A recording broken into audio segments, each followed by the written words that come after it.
What's up, guys, and welcome back to another episode of the Barbados Walker. I'm your host, Andrew, and este video voy a hablar sobre este país Barbados. That's right, you just heard me speaking Spanish because I am officially taking Spanish classes. And why, you may ask? You're living in the Caribbean, you speak English. You're living in a country that speaks English. Why are you learning Spanish? Well, ladies and gentlemen, that is part of this video, because in this video I'm going to be talking about several facts, a few facts that you may not have known about this country, Barbados. Starting with the very first one.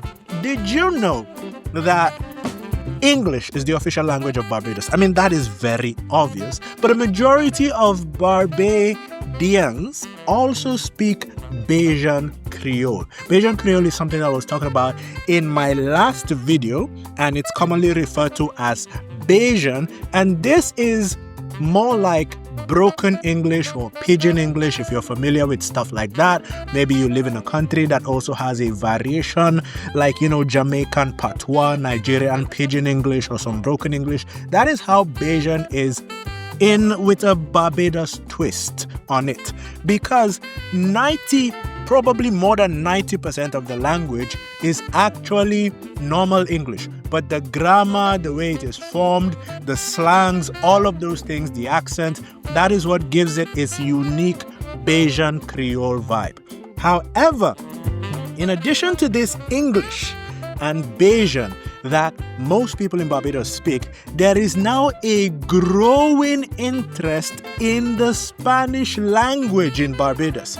Now, Spanish is not an official language in Barbados, don't get me wrong. It's not. The only official language in Barbados is English. But there is a growing interest in Spanish because Barbados is very close to other islands that speak Spanish around Barbados, and it's also close to South America, most of whom speak Spanish, except I think Brazil speaks Portuguese, but you get the point. Most of South America speaks Spanish. And so, as they say, the world is now becoming a global village, and it's becoming a very tight-knit community. Everybody is traveling from one part of the world to another part of the world. As we see more people from Mexico, from Argentina, from Colombia, from places like that come into Barbados, many people in Barbados now want to learn how to speak the language.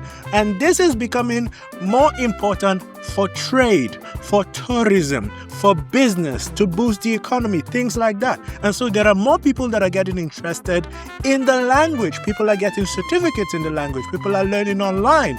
They're using things like Duolingo, Language Transfer, and Lingo Deer, and every other app that you know that teaches people how to speak Spanish. And why is that? Because the more you can communicate with someone in their own native language, the easier it is for you to do business with these people, the easier it is for you to make friends, to fall in love, to grow a family, to be happy and live forever, happily ever after, right? And this is something that Barbados, not just the citizens of Barbados or the residents of Barbados, but the government of Barbados is also taking seriously. Why, you may ask? Because, like I said earlier, it is good for the economy, it is good for tourism, it is good for the people. And so, even in a place like the Grantley Adams International Airport, Gaia, there has been implemented a pilot program to train staff in basic Spanish so that they can better serve the Spanish-speaking passengers, for example. It's a very huge disadvantage for a country that has multiple international flights every year and has hundreds of thousands, if not millions of people passing through the country every year, to only have a few people who are the official translators of a language. If you're going to deal with a lot of people who speak a particular language, it is better to have multiple people who are part of that industry. So whether it is the pilots or the people in hospitality who are in hotels or restaurants or whatever, it's going to be significantly beneficial to have many of them understand the language. And so as more people come into Barbados, I'm looking at a trend where Barbados is going to have more multilingual citizens and more multilingual professionals. People are going to be getting certificates. People are going to be learning new languages. And the 3 languages I feel like are going to take off soonest, and this is based on my experience in Barbados, looking at the trends, looking at what people are speaking, looking at how the business is going. Number 1 is definitely going to be Spanish, right? Number 1, in the next 5 to 10 years, Spanish is going to be a very important language in Barbados because we see the trend, it's going up. The next language I believe is going to be significant, but maybe not as significant as Spanish, is obviously French, right? We have islands around us that speak French, and we have international people all the way from Africa and from France and from all these parts of the world that also speak French. Interestingly, there is a huge African population here that are francophone, from francophone countries in Africa. So you're thinking like Cote d'Ivoire and Niger and places like that, where you expect people coming from there to be speaking French. Of course, they know English because most people who travel outside their country learn the language of the country they're going to make life easier for them and to make it easier for them to integrate. But when they're talking with friends and family, they tend to default to their mother tongue, right? The language that they were raised in. So it is good practice if you're trying to build relationship with people to speak to them in their native language. They feel more welcome. They feel more at home. And this is great for relationships. This is great for business. This is even great in places like churches where you least expect it. Maybe that is where you most expect it because that is where you're looking at having the most integration, right? You're going to have things like that. And we are going to see a trend in more people learning Spanish, more people learning French, and one other language that most people haven't clocked yet. Most people haven't realized that this language is actually trending in Barbados, but it's not as much as Spanish. It's obviously not as much as Spanish and French, but I want you to guess what this language is before I say it. Guess what this language is. The answer is German. That is right. German is becoming a language that more and more people are speaking in Barbados, which is interesting. You wouldn't expect a country where more than or about 90% of the citizens are of African descent, right? You will expect things that are maybe similar to what is, you expect similar languages like we have in Africa. So languages like French, languages like English, maybe even a little Portuguese, because these are the countries that colonize most of the countries in Africa, right? English, French, Portuguese. These are the languages that you find in Africa. And then maybe the Bajan Creole is also what you're going to expect because, Barbados, Bajan Creole makes sense.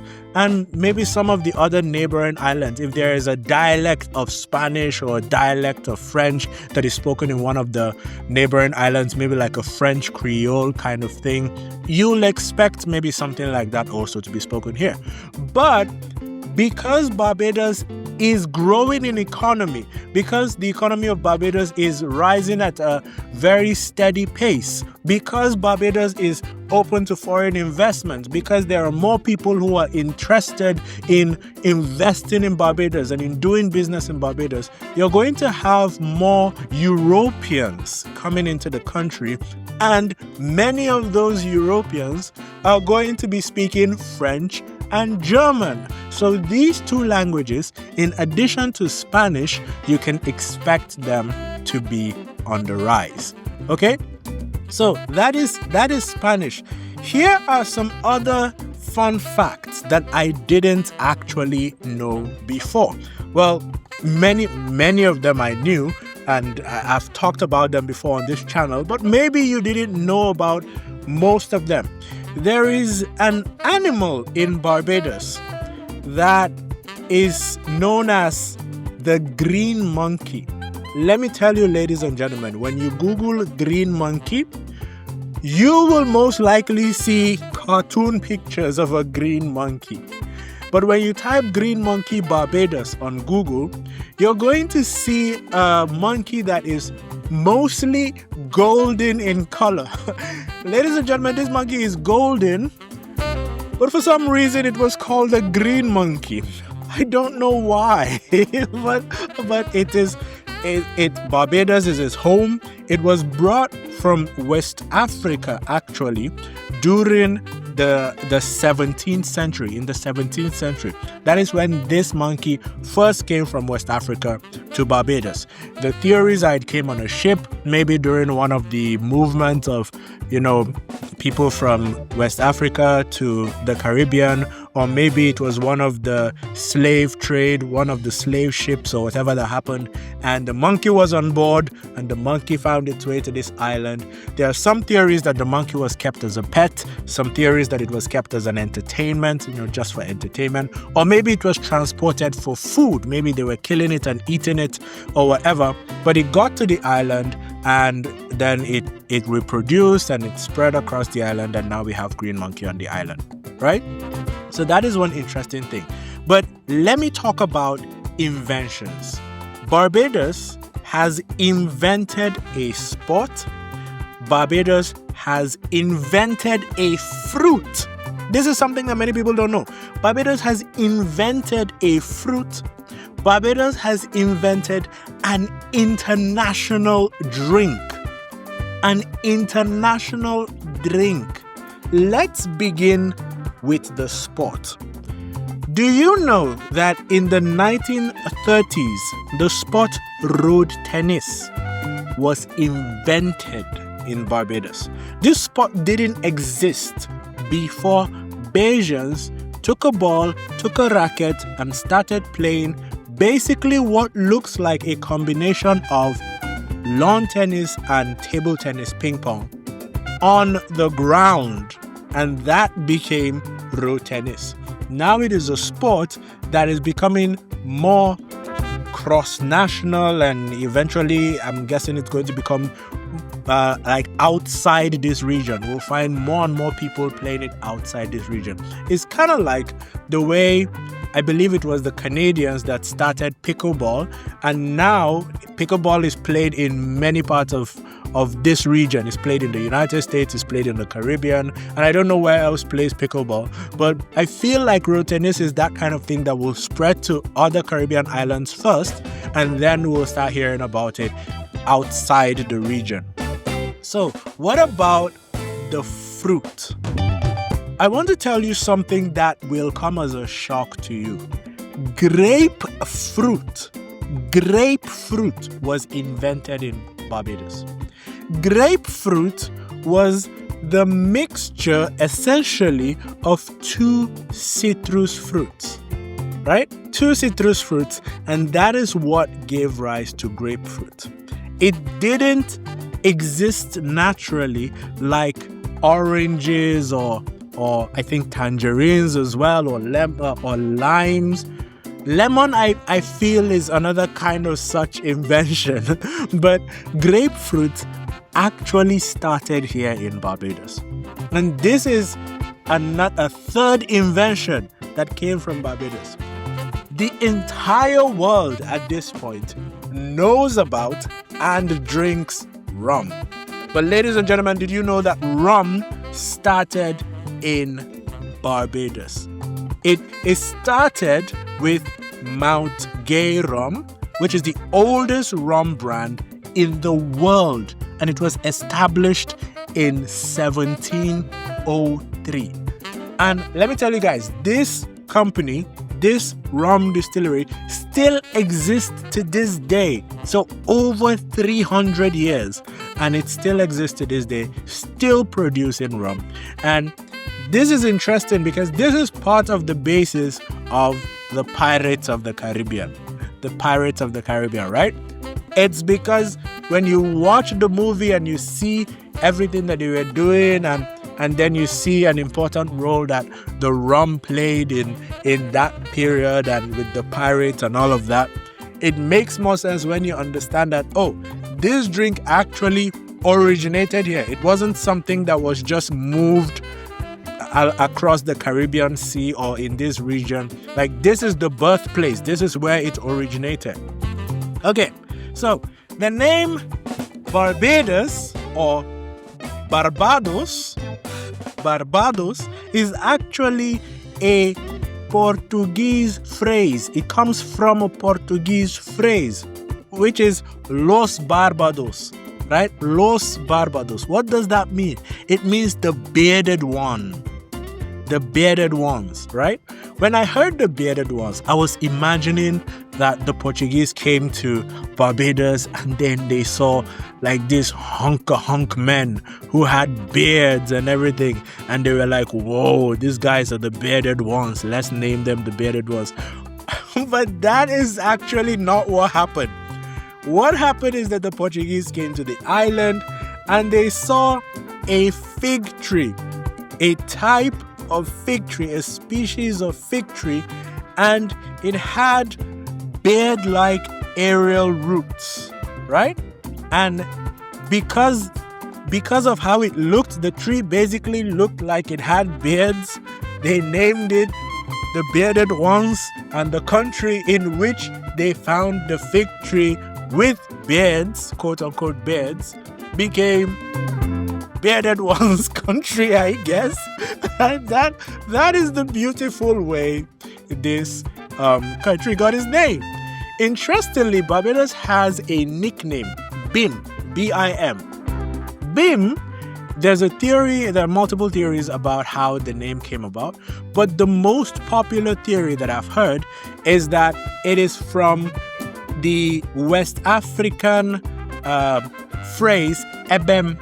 So ebem then became bem, then became bim, right?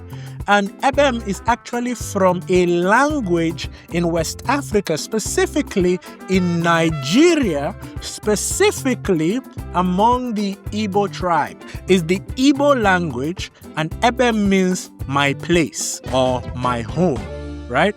So it's like somebody is saying, this is my home.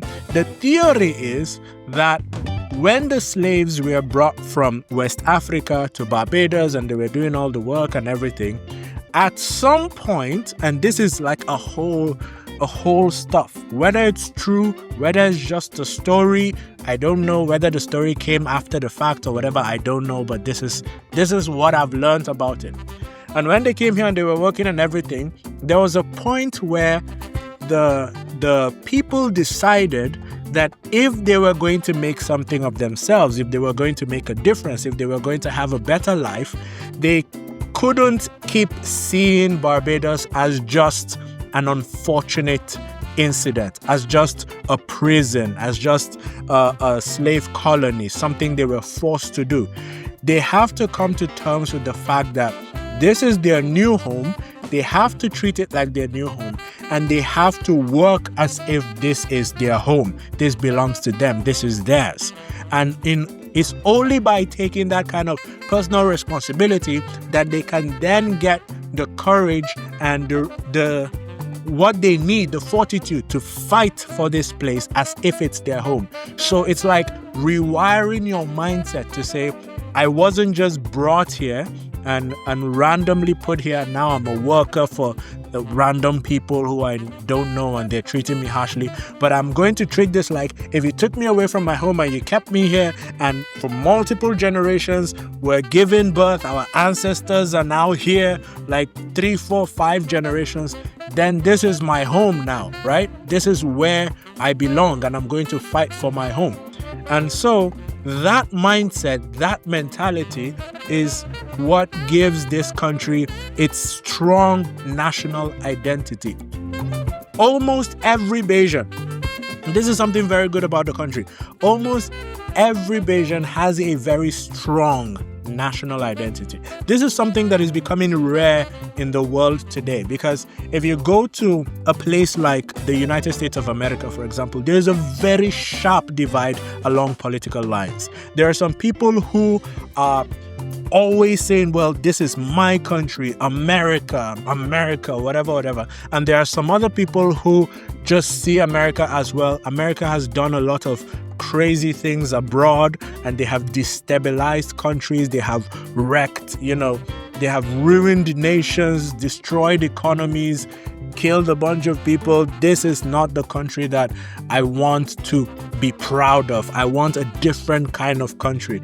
And so in Barbados, however, you have this kind of solidarity that even if the nation has been through a lot, even if everybody doesn't support and agree with the exact same picks for maybe the prime minister or the president or different ministers in high positions, everyone still has this mindset that this is my country, and no matter what is happening, I must work together with every other citizen for the good of this country.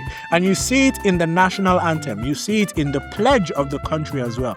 There is this desire to represent Barbados wherever you go and to carry the name of the country as a thing of pride and not to allow it to fall into disrepute. That is something that I really admire, and you hear it when you hear politicians speak. You hear it when you hear citizens talk about the nation and about things, policies and whatever. It's not just, oh, we hate that political figure, or we don't like this person, or we think this person is stupid or whatever. It's more like, what is this person doing to better the nation? I don't see how these policies are going to better the nation. This is going to be bad for the nation or whatever. There's always this collective mindset about, we need to build the country. We need to take care of our home. And this enters everything. If you look at the streets of Barbados, they're one of the cleanest streets, because people will rather walk 2-3 kilometers with trash in their hands until they see a trash can or dustbin or whatever and put it inside than to just litter. People would rather, there's so many things. People would rather, there are times that I'm driving, and this is something that is you find usually when there are like severe penalties and all of that, penalties, you're being threatened with penalties or punishment or jail time or whatever. But in a country where it's more like, this is your responsibility as a citizen, this is your responsibility as a resident, the police doesn't have to brutally enforce laws. The politicians don't have to brutally, dehumanize people for things to go well. The people themselves have personal responsibility. And so you don't see silly behaviors that you would see in some other countries. In Barbados, you don't see that. You see a people that know what they want in a country.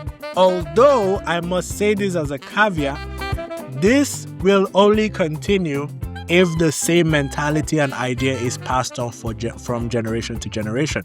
But as everybody's looking, basically the entire world learns from the United States at this point. The United States puts out something, and most citizens of other countries feel like if their government is not doing exactly what the US is doing, or something that opposes directly what the US is doing, then their government is not serious.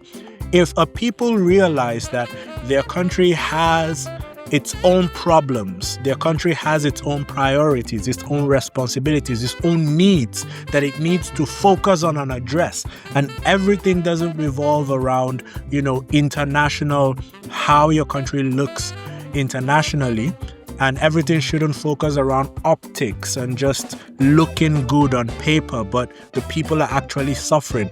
If the next generation understands that and prioritizes building the nation and working to develop the country, then this is a mindset that is going to carry Barbados for decades and possibly centuries to come. And I love that.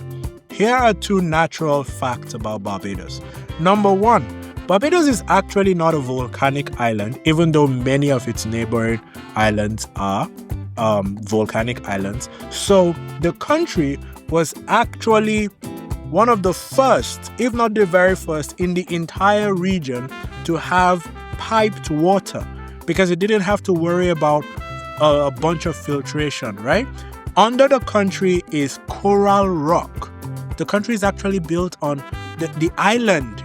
The base of the island is coral rock, right? So it naturally filters and purifies water, and that is why this country was one of the first to have piped water, because they didn't have to worry about all the technology that goes into otherwise filtering water.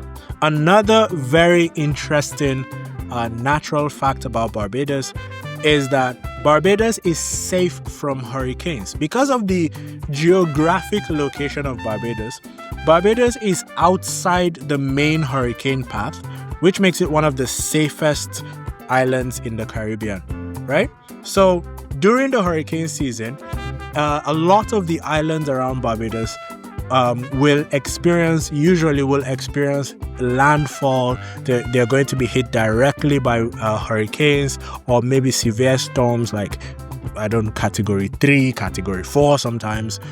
But Barbados is situated in such a place that the strong winds usually pass around the island and not hit the island directly. So Barbados will experience flooding sometimes, a lot of rainfall, but it is, I don't know, I have to check, but to the best of my knowledge, I'm not sure if Barbados has ever been directly hit by a hurricane. Probably once or twice in past history, but in recent history, I don't think there is any serious incident like that.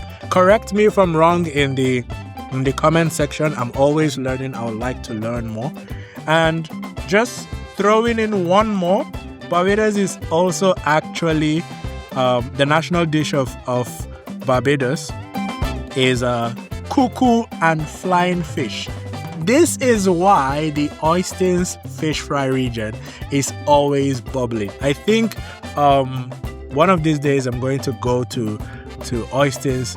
Maybe we should make it a weekly thing and show you what Oistins Friday night looks like in Barbados. So you see exactly what happens literally every Friday night in Barbados. And then that's basically it. Thank you guys for watching. Remember, if you want to visit Barbados, you can always check out barbadoswalker.com, get yourself the relocation program, and I'll see you in the next video.